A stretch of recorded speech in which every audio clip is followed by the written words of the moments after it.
Welcome back to Saturday Social. We are joined by Alex and Fuad. Right, Joe, we saw Champions League squads announced, didn't we, this week? Max Dowman at the age of 15, including Arsenal. Rio Ngamoa, age 17, including in Liverpool. We also saw Esteval, another young player, scoring from Brazil. So it got us thinking of the level of Wonderkids that there are in the league right now. It gave us a nice idea, didn't it? Yeah, we're going to build out our Wonderkids 11 from the Premier League this season. Now, we're going to categorise this as 21 or under, except for the goalkeepers, because there aren't really any to pick from in that position. So we'll allow 23 or under for keepers, but outfield players 21 or under.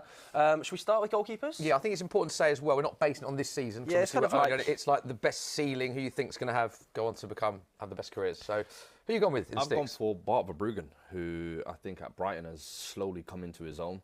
I think his distribution, his saving ability, I think second to none in my opinion. Looks like Holland have finally found a goalkeeper since Edwin van der Sar, because Lord knows since then there's been a bunch of howlers. Big shoes to fill. Cillessen, Stecklenburg, there's been a lot of bad Dutch goalkeepers, and he is the first one in a long time. I just feel like he's a safe, reliable pair of hands, and on top of that, he's got the distribution to go with it as well. Alex, I want to ask you about this man here, because a lot's been made of Man United's goalkeeper position. They've brought a keeper in, a young keeper. You obviously know a lot about him. Tell us why you've picked him and what United fans can expect. Pre-Man United tax, but he's got a really, like statistically, I think he prevented 18.4 goals last season. But Bruggen actually, I think, was 5.3. Obviously, I've got to account for the league difference, but he pops in the stats, crosses stopped, all that sort of stuff.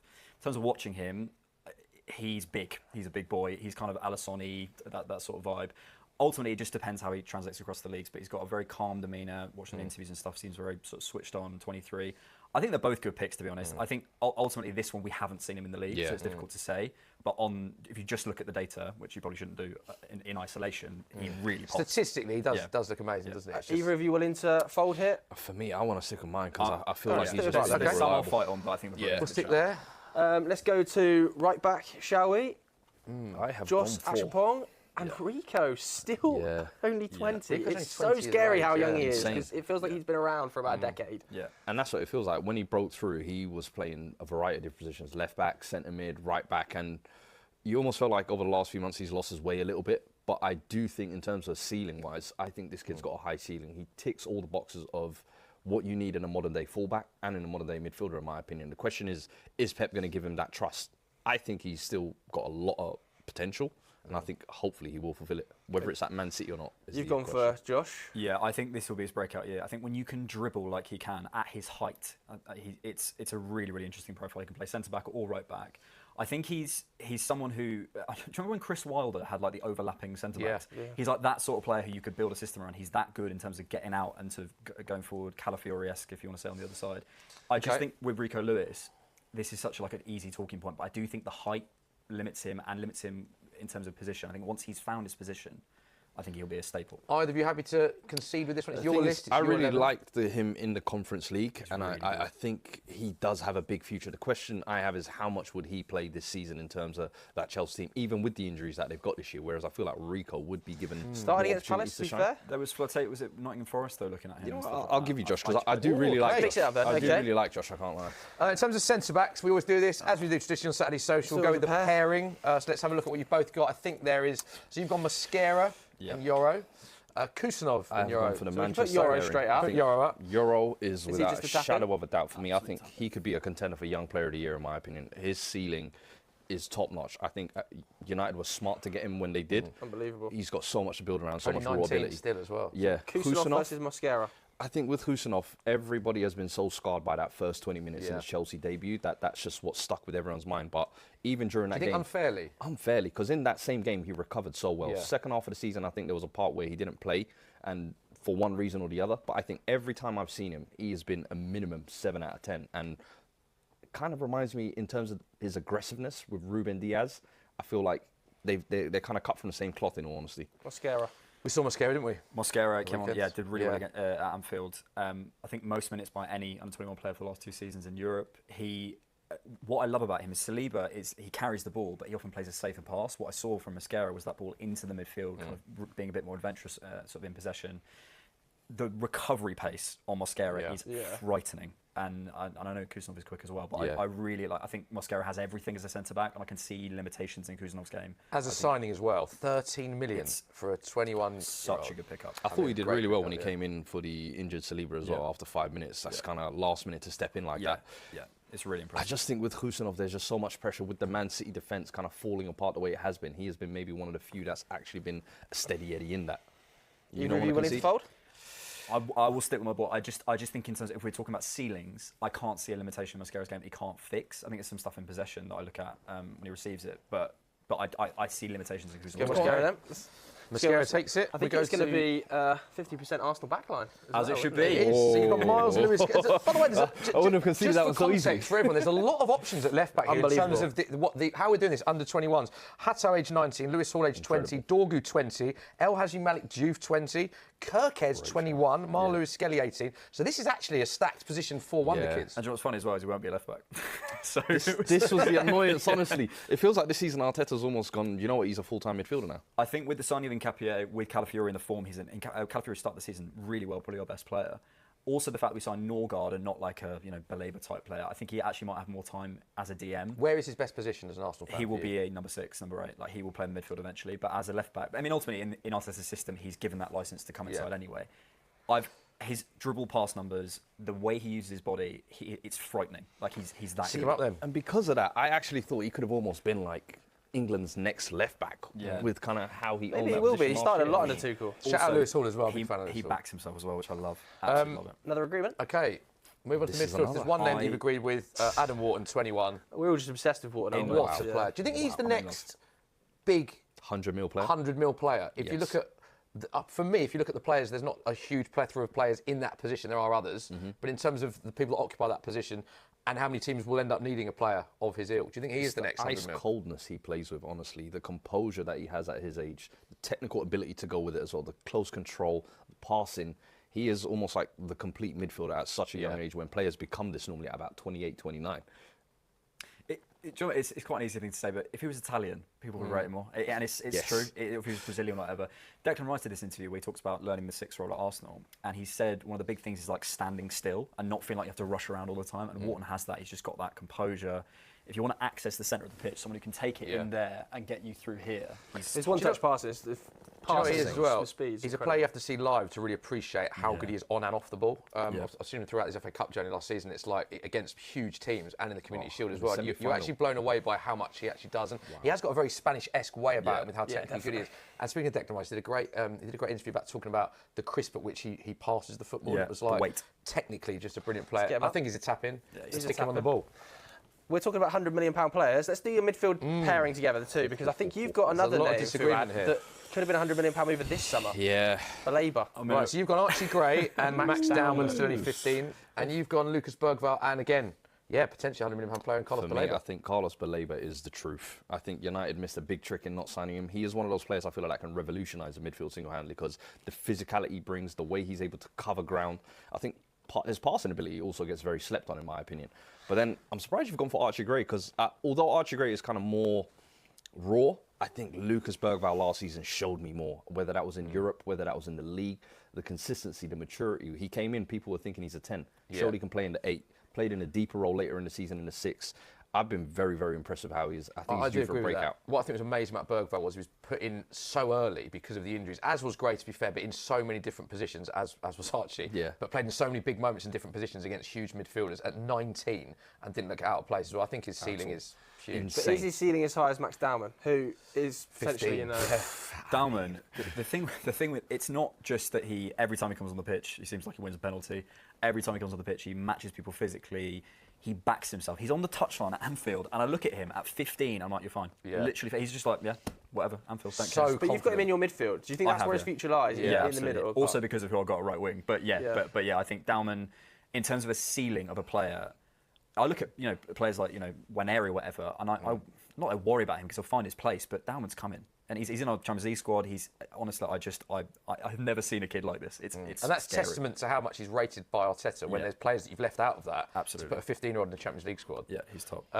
Need a decision here. I think so. I think sometimes you have to admit. Look, I think Archie Gray is now being underrated because maybe he's had a little bit of a drop off. He played in so many different positions. I think he's brilliant at everything. Yeah. Like he's actually quicker than you think. I think he can play forward. He can play. He's versatile, obviously, as we say.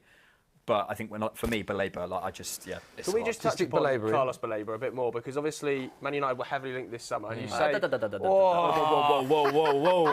I think, you know, Baleba, Man United were heavily linked this summer. Do you not think United can just are going to go back in for him? I don't see why United aren't going to go back in for him. January they go back in for him? I think United are going to go back in for him in January. I think they're going to go back in for him next summer. Brighton would be willing to let him go in January, but I definitely think United do come back. And even if United don't, I think someone will, because what he is able to do in that midfielder, he's the perfect modern-day midfielder. And it's interesting because obviously, before we make a decision here, some of the names missed out here. Kobbie Mainoo, you know, Ethan Wanieri, Lewis Miley. I want to shout out someone as well. Harry Howell, by the way. I don't know if you've seen him play. 17 years of age from Brighton, already capped in the Premier League. Played for England in the under 17 years. Such a versatile player. He's only 17. I want to shout him out. Brilliant player. Yeah. But no Kobbie Mainoo on here. Not for now, I don't think. I think ultimately, when you have a three of Baleba, Wharton, and it should be Dauman, I think that's fair enough. I just think. Yeah, we're just chucking alternatives. We're not saying they're ahead of them. It's just good for balance to chuck alternative names there. For sure. The only thing I would say is Dauman has been playing out wide at the moment. But his future is as a 10, isn't it? Isn't that where it's... But we don't know. I think you might have to do this because I've been the biggest Max Down fan for ages, but Lucas Bergvall is one of my favourite Spurs players, so I think I'm biased here. I think we're basing this on ceiling. I think Max Dauman, as we sit here today, is... Barcelona wanted him. At such a level... Everybody's wanted Max Dauman. Every club. I think we're talking about a player, you know, at least... in like footballing circles, people were saying could be Wayne Rooney levels of talent. I think Max Dauman has to be in there. Yes. There's no wrong call there. Two great players. Arsenal. On the right. I'm gutted for Bergvall, but I can understand why you've gone down with ridiculous talent. Esteval, we mentioned it. 18 years of age, scored for Brazil. And the Chelsea fans are absolutely buzzing with this arrival. There was a great moment when Cole Palmer played against him as well, and he was just sort of blown away by his talent in the Club World Cup. Got to deal with Nike at 10. That's ridiculous. That says it all. I mean, I think that says it all. The fact that he's already broken into the 11 is incredible. The debut against West Ham, I was just amazed because I'm thinking, how are you, first, new country, new team. Sometimes it takes players a few months to settle, and especially when you're that young coming into, you know, a Chelsea team where you've got Palmer, João Pedro already shining. He came in and took it like a duck to water, in all honesty. Quality player. I think that's a big thing for him. I think players in his position, we've seen them before go to Spain or go to different countries. I think the fact he's come to England, to Chelsea, to the Premier League to test himself, I really rate that. Because you've seen players not do that with that sort of technical level. So. Yeah. It's interesting, isn't it, how Chelsea are going to use him now, though? He's locked that right off now, because obviously Cole's out injured.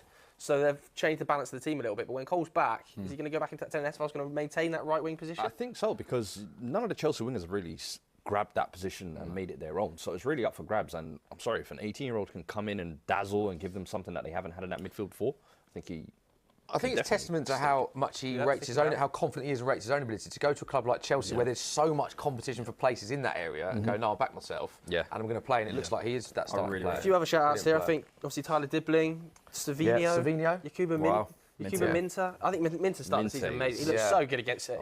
Did the same last year as well. Yeah, unbelievable. Blistering pace. On the left, Alejandro Garnacho. And just explain your face as a picture then. Garnacho. I just, it's not even related to his footballing ability. His attitude, man. I really struggle with it, which is not football, but I find that really putting off in the player.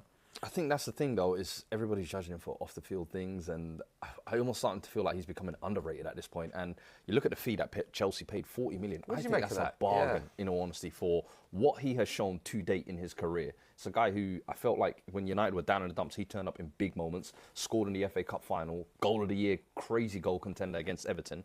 And he's had enough for me to, you know, have a manager put an arm around him and try and develop him. And it seems like United, he wasn't getting that. So now at Chelsea, you kind of hope it's a little bit of a better environment for him to actually fulfill his potential. But I still think there's a potentially very, very special player. Huge potential. I actually agree with you. I think he's got to the stage where he's underrated now, where people, I think, are using sort of the attitude issues that are perceived to have off the pitch. We don't really know, do we? We don't know how hard he trains. We don't know what he's like off the field. You know, there was not necessarily that sense earlier, was there, like a season ago, that there were these attitude issues off the field. So I don't know how true they are, honestly, because I feel like he's actually a fantastic player. He also made the most appearances for Man United last season, more than any other player. So played most appearances, 58 of the 60 games he played in, so he was used regularly.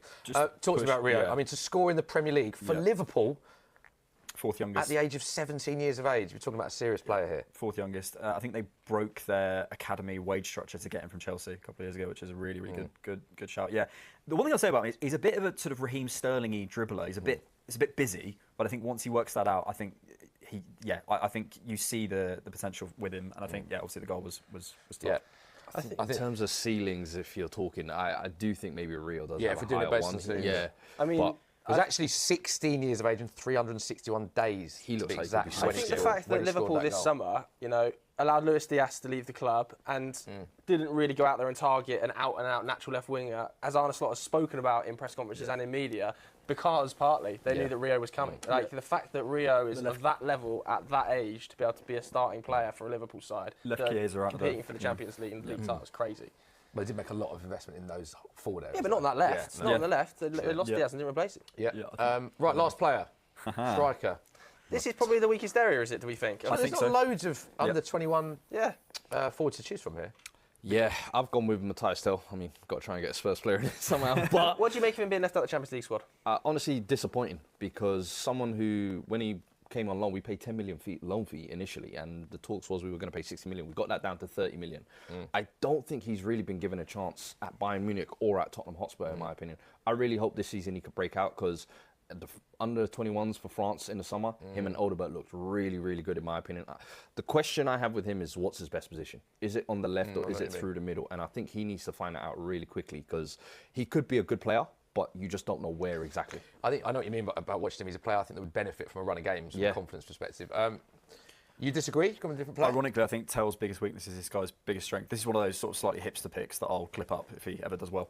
Well, you'll ask us to clip up for you and send it to you. Look, I think when Brighton pay £20 million for an 18-year-old, you've got to look up. And I think he's on his debut, he scored 2 goals in the EFL Cup. It's going to take him some time, but he's one of those players. I think he's already at like a goal every other game in his record. He went out to Nuremberg last season. Or maybe the season before, but he's sort of old school, sort of Diego Costa-y type strikers who don't look like the quickest or the strongest or the fastest, whatever, but just bags goals. Need a decision? Anyone happy to? I feel like you folded on quite a few. Are you going to allow him to have you folded on quite a few. I'll give it that. There we go. We've got someone in. Spurs fan and get one in there. So there we go. So there is Alex and Fuad's 11 of Wonderkids that are going to break out and have huge ceilings this season. I think that is a very strong 11. All right.